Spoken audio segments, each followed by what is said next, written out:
I was 18 years old when I got married. I belonged to a very conservative family, a Baloch family, where good daughters never say no to their parents. My father wanted me to get married, and all I said was, if that makes you happy, I'll say yes. And of course, it was never a happy marriage.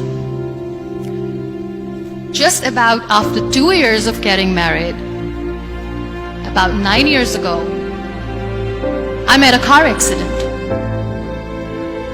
Somehow my husband fell asleep and the car fell in the ditch. He managed to jump out, saved himself.